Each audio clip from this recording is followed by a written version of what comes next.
안녕하세요, 용박이입니다. 여러분들 게임하는데 조금이나마 도움을 드리고자 리뷰나 정보를 도와드리는 채널입니다. 오늘은 6월 스팀 할인 6차 영상입니다.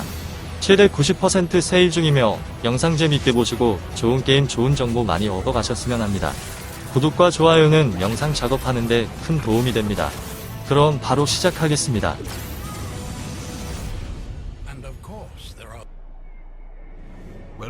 이번 게임은 킬링 플로어 2입니다. 킬링 플로어 2는 트리바이어 인터랙티브에서 개발한 게임 킬링 플로어의 후속작입니다.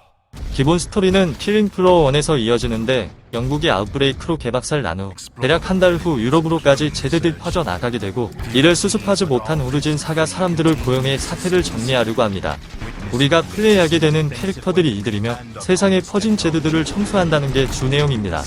전작과 마찬가지로 플레이어들끼리 협동하고 웨이브마다 쏟아지는 적들을 막아내어 살아남는 것이 주된 게임 플레이입니다.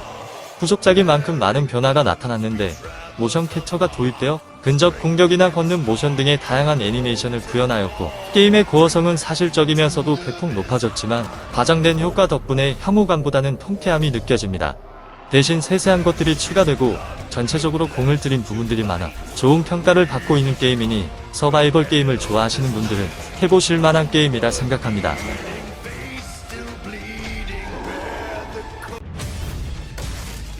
이번 게임은 오크 머스트 다이 3입니다. 오크 머스트 다이 3 게임은 몰려오는 웨이브를 목표까지 도달하지 못하게 하는 기본 진행 방식은 여타 디펜스 게임하고 똑같습니다. 보통 디펜스 게임하면 포탑을 세우고 몰려오는 적을 막아내고 돈을 모아서 포탑을 업그레이드하는 방식을 가장 많이 생각하실 것 같습니다. 수많은 함정을 취향껏 설치하는 기본적인 디펜스가 기본입니다. 그러면서 동시에 직접 공격을 하거나 특수 능력 아이템 등을 활용하는 컨트롤이 요소도 있습니다. 적재적소에 함정을 설치하고 직접 적과 싸워야 효율적으로 디펜스를 할 수 있습니다.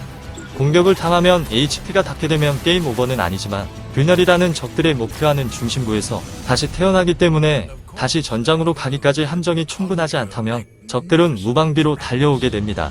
이 게임의 재미있는 요소는 다양한 함정과 무기가 존재하며 디펜스를 좋아하시는 분이나 부담없이 즐길 수 있는 단순한 게임을 원하시는 분이라면 한번 해보시길 꼭 추천드리고 싶습니다.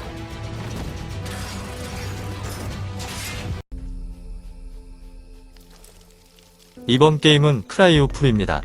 크라이오폴은 인디 개발사인 아토믹 투치 스튜디오에서 제작한 생존 게임입니다.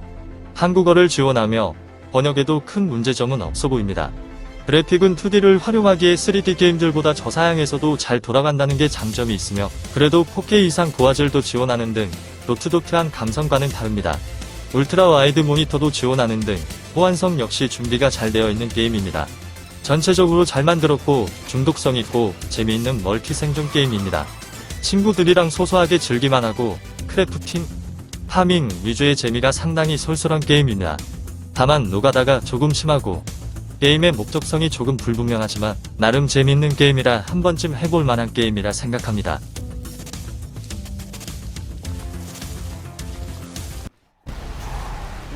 이번 게임은 바이오하자드 7 레지던트 이블입니다. 이 작품은 바이오하자드 빌리지의 바로 이전 이야기로 주인공도 당연히 이후 작품인 빌리지와 동일한 에단이 주인공인 작품입니다. 바이오하자드 시리즈가 좀비들과 사투를 벌이는 게임이지만 바이오하자드 7 레지던트 이블은 좀 다른 구조를 띠고 있습니다. 스토리는 여전히 감염과 관련되어 있긴 한데 플레이 방식이 그동안 바이오하자드 시리즈에서 보여줬던 것과는 달랐습니다. 설정으로는 베이커 가족은 사상균이라는 바이러스에 의해 성격이 난폭해진 데다가 능력도 생겨 포악하고 잔혹한 괴물 사이코로 변해 있는 상태로 에단인 플레이어는 미아를 구하러 산 깊은 곳에 있는 저택에 들어왔지만 본인도 덩달아 납치를 당한 까닭의 졸지의 구조를 기다리는 신세가 되어버렸습니다.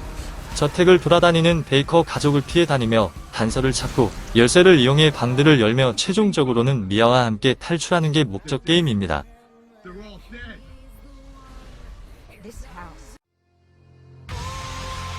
이번 게임은 인사운드 마인드입니다.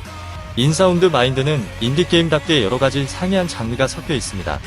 총을 쏘는 FPS 요소가 있는가 하며 아직은 진입하지 못하지만 진행하면서 갈 수 있게 되는 구역이 있는 메트로베이나 요소도 있으며 게임 전체에 퍼져 있는 퍼즐 요소, 으스스한 분위기와 절대로 해치지 못하는 보스라는 호러 요소까지 있으며 특정 공간에서 과거와 심리를 읽어간다는 내러티브 어드벤처적 요소까지 있습니다. 플레이 타임도 그리 긴 편이 아니어서 잠깐 즐기기에 좋은 게임이며 보스전과 퍼즐 요소 정말 재미있게 잘 만들었습니다. 다만 아쉬운 점이 있다면 처음에는 공포 분위기를 잔뜩 주다가 중반부부터는 어두운 분위기의 퍼즐 액션 게임 같아져서 좀 아쉽긴 합니다. 그래도 전체적으로 평이 좋은 게임이니 한번 해보시는 걸 추천드립니다.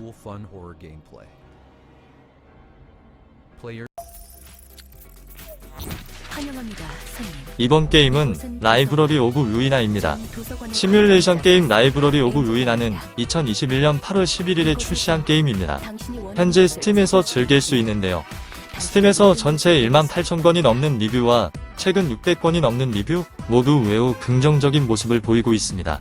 시뮬레이션 게임 라이브러리 오브 루이나의 스토리 콘셉트는 사서와 손님의 전투입니다. 패배한 손님은 책이 되고 도서관이 성장하는 내용인데요. 도서관의 주인이 되어 손님을 맞이하며 좋은 책을 갖고 있다면 더 큰 비밀을 가진 신규 손님 초대가 가능하다는 스토리죠. 전반적으로 책을 수집하며 비밀을 탐구하는 것입니다. 전투의 경우 카드 및 주사위를 사용해서 사서 손님으로 진행됩니다. 손님이 사용할 카드를 보고 그에 맞는 계획을 세우는 것입니다. 가장 최고의 카드를 선택하는 것도 게임의 재미 요소 중 하나입니다. 스토리 진행을 좋아하는 유저분들이라면 더욱 재밌게 즐길 수 있을 듯합니다. 플레이 스타일에 따라서 호불호가 약간 있을 수도 있으니 미리 참고해 보시기 바랍니다.